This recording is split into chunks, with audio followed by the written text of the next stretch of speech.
నమస్తే. నేను సిరి. 'Game changers' cinema వచ్చిన తర్వాత అయితే ఇదేదైతే ఆ సినిమా టాక్ ఏదైతే ఉందో, అప్పుడు రిలీజ్ అయిన 'రామ్ చరణ్' గారి 'ఆరెంజ్' మూవీతోనైతే పోలుస్తున్నారు. అప్పుడు ఆ 'ఆరెంజ్' మూవీ కూడా రాజమౌళి గారి సినిమా తీసిన తర్వాతనే 'ఆరెంజ్' సినిమా రావడం జరిగింది. అది ఎలాంటి పరిస్థితులను ఎదుర్కొందో, ఇప్పుడు 'గేమ్ చేంజర్' సినిమా కూడా అలాంటి పరిస్థితులను ఎదుర్కొంటుంది అని చెప్పేసి ఒక వార్త. ఇది కూడా రాజమౌళి గారి 'RRR' తర్వాత వచ్చిన సినిమా కాబట్టి అప్పుడు అదే జరిగింది, ఇప్పుడు కూడా అదే ఫేస్ చేస్తున్నారన్న ఒక వార్త అయితే సోషల్ మీడియాలో వైరల్ అవుతుంది. సో దీనికి సంబంధించి మరిన్ని విషయాలని మనకు తెలియజేయడానికి మనతో పాటు ఉన్నారు ప్రముఖ సీనియర్ జర్నలిస్ట్ యజ్ఞమూర్తి గారు.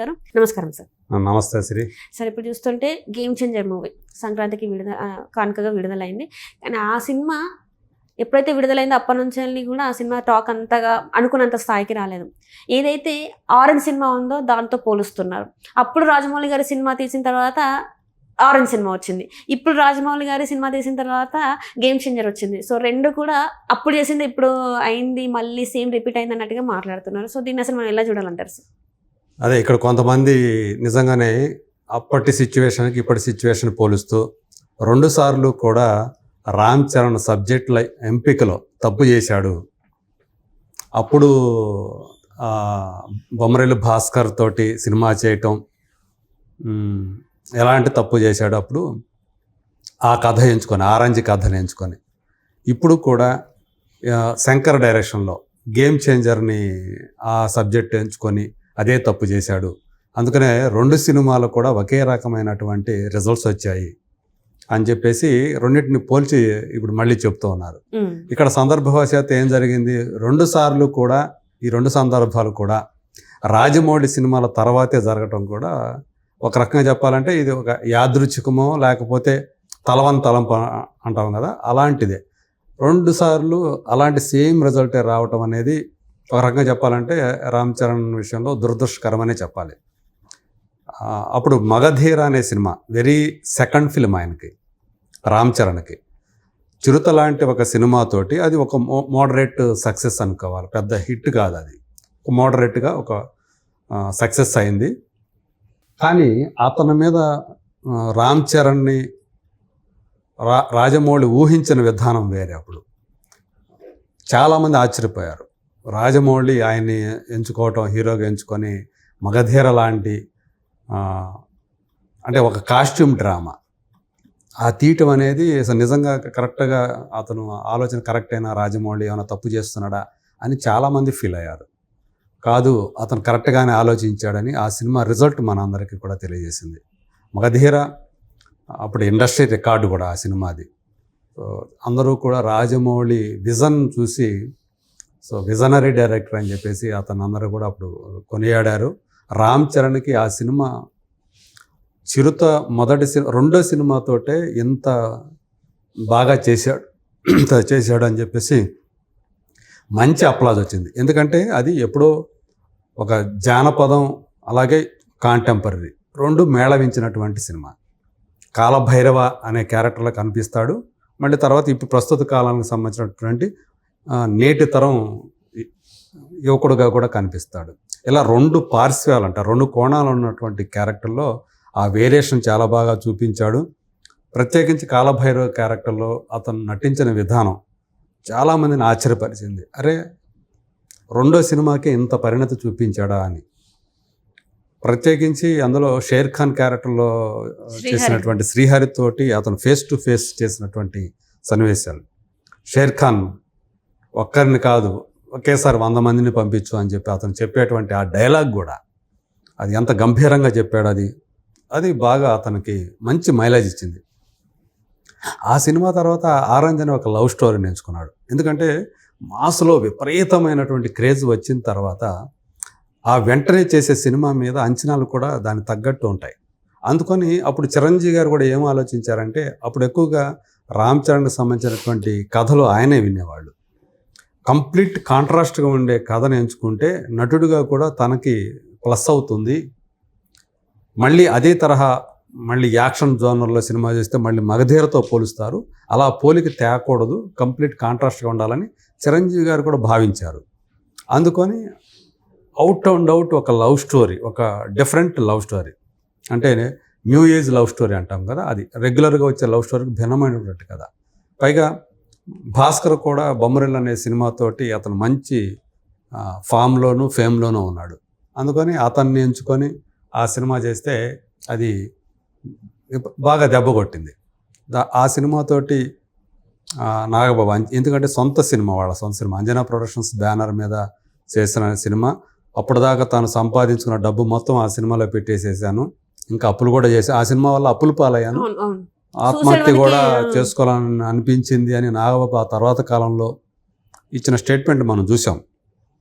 చిత్రం ఏంటంటే అప్పుడు అది అంత డిజాస్టర్ అయితే ఇప్పుడు దాన్ని ఒక కల్ట్ లాగా ఫీల్ అవుతున్నారు.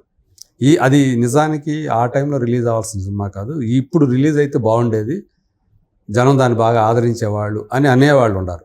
సో అది అంటే ఒక ఇమాజినేషనే కానీ అది ఏమైందో తెలియదు. కానీ మగధీర తర్వాత ఆరెంజ్ లాంటి కథను ఎంచుకోవటం చాలా తప్పు చేశాడని అప్పుడు ఏదైతే వినిపించిందో, ఇప్పుడు మళ్ళీ అనుకోకుండానే మళ్ళీ రాజమౌళి సినిమా తర్వాతనే గేమ్ చేంజర్ అనే సినిమా రావటం, RRRలో మళ్ళీ మరో యాంగిల్ని నటుడిగా మరో మెట్టు పైకెక్కించే సినిమాని రాజమౌళి ఆయనతో చేయటం, జూనియర్ ఎన్టీఆర్ని ఇద్దరు కలిపి పెట్టి చేయటం, ఆ రామరాజు అనే క్యారెక్టర్లో రామ్ చరణ్ జీవించిన విధానం అది అందరినీ కూడా మెప్పించింది, ఒక గ్లోబల్ స్టార్ ట్యాగ్ని కూడా ఇచ్చింది. మరి దాని తర్వాత ఏ సినిమా చేయాలి అంటే తను శంకర్ని ఎంచుకున్నాడు. ఎందుకంటే గతంలో ఆయనకు బాగా తెలుసు బొమ్మరిల్లు భాస్కర్ తోటి ఆ లవ్ స్టోరీ చేయటం అనేది దెబ్బ కొట్టింది. ఈసారి అలాంటిది కాకుండా ఒక శంకర్ లాంటి డైరెక్టర్ని కనుక ఎంచుకుంటే మనం ఇప్పుడు వచ్చిన ఇమేజ్కి తగ్గట్టుగా ఆయన అయితే న్యాయం చేయగలడు అని నమ్మాడు.